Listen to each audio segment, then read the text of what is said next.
കാസർഗോഡ് വീരമലക്കുന്നിലെ അനധികൃത മണ്ണെടുപ്പിൽ ഹൈക്കോടതി ഇടപെടൽ.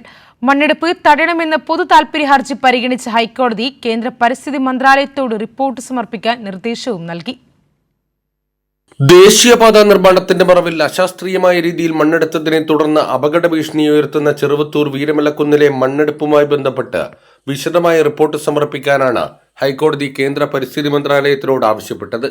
SFI മുൻ കാസർഗോഡ് ജില്ലാ പ്രസിഡന്റും ഹൈക്കോടതി അഭിഭാഷകനുമായ അഡ്വക്കേറ്റ് MT സിദ്ധാർത്ഥനും അഡ്വക്കേറ്റ് ജിസ്മോൻ കുര്യാക്കോസും നൽകിയ പൊതു താൽപര്യ ഹർജി പരിഗണിച്ചാണ് കോടതി ഇടപെടൽ. വീരമലക്കുന്നിൽ മണ്ണെടുക്കുന്നത് തടയണമെന്നും പരിസ്ഥിതി ചൂഷണത്തെക്കുറിച്ച് അന്വേഷിക്കുന്നതിനായി ഒരു വിദഗ്ധ സമിതിയെ നിയോഗിക്കണമെന്നും അഭ്യർത്ഥിച്ചുകൊണ്ട് കേന്ദ്ര വനം പരിസ്ഥിതി മന്ത്രാലയത്തിന് അഡ്വക്കേറ്റ് സിദ്ധാർത്ഥൻ ജൂലൈ 27 കത്ത് നൽകിയിരുന്നു. ഇതിൽ മറുപടിയോ തുടർ നടപടികളോ ഇല്ലാത്തതിനെ തുടർന്നാണ് ഹൈക്കോടതിയെ സമീപിച്ചത്. ഇതിനകത്തൊരു നിയമപരമായിട്ടൊരു ഇടപെടൽ ഉണ്ടാവണമെന്ന എൻ്റെ ഒരു സ്വയം ബോധ്യത്തിൻ്റെ കൂടി അടിസ്ഥാനത്തിലാണ് ഞാൻ കേന്ദ്ര പരിസ്ഥിതി കാര്യ മന്ത്രാലയത്തിന് ഒരു കത്തയക്കുന്നത്.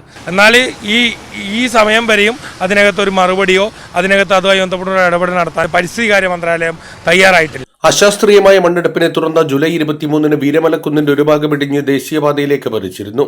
തലനാരിഴക്കാണ് വൻ ദുരന്തമൊഴിവായത്. തുടർന്ന് വീരമലക്കുന്നിലെ മണ്ണെടുപ്പിനെതിരെ വലിയ ജനകീയ പ്രതിഷേധമാണ് ഉയർന്നത്. പൊതു താൽപര്യ ഹർജി ഓണാവധിക്ക് ശേഷം ഹൈക്കോടതി വീണ്ടും പരിഗണിക്കും. കൈരളി ന്യൂസ്, കാസർഗോഡ്.